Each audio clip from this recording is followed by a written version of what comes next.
മരുഭൂമിയിലൂടെ നടന്ന് സിംബ തളർന്നു വീഴുന്നു. കഴുകന്മാർ സിംബയെ കൊന്നു തിന്നാൻ ഒരുങ്ങുന്നു. പെട്ടെന്ന് ദൂരെ നിന്ന് ഒരു കാട്ടുപന്നി ഓടി വരുന്നു.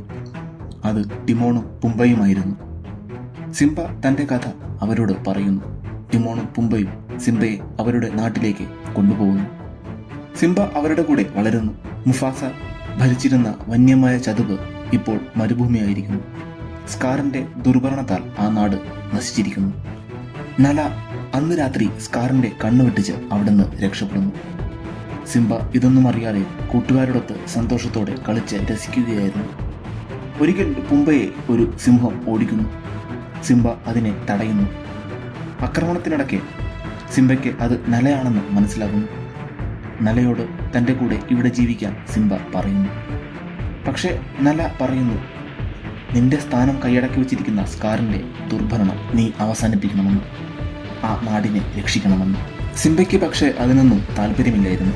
അവൻ നലയെ ആ നാട് ചുറ്റിക്കാണിക്കുന്നു. നല വീണ്ടും സിംബയെ സ്വന്തം നാട്ടിലേക്ക് തിരികെ വിളിക്കുന്നു. പക്ഷേ അവൻ പോകുന്നില്ല. ഇത് കേട്ട് നല തിരികെ പോകുന്നു.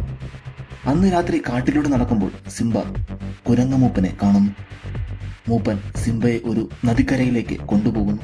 ആകാശത്ത് നിന്ന് മുഫാസയുടെ ശബ്ദം സിംബ കേൾക്കുന്നു. തന്റെ രാജ്യം തിരികെ പിടിക്കണമെന്ന് മുഫാസ പറയുന്നു. സിംബയ്ക്ക് തന്റെ തെറ്റ് മനസ്സിലാകുന്നു. അവൻ നലയുടെ പുറകെ ചെന്ന് നലയുമായി സ്വന്തം നാട്ടിലേക്ക് പോകുന്നു. അവിടെ ചെന്ന സിംബയ്ക്ക് തന്റെ നാട് കണ്ട് വിശ്വസിക്കാനായില്ല. ടിമോണും പുംബയും അവരുടെ പുറകെ അവിടേക്കെത്തി. അവരെല്ലാവരും ചേർന്ന് ഒരു യുദ്ധത്തിന് തയ്യാറെടുക്കുന്നു.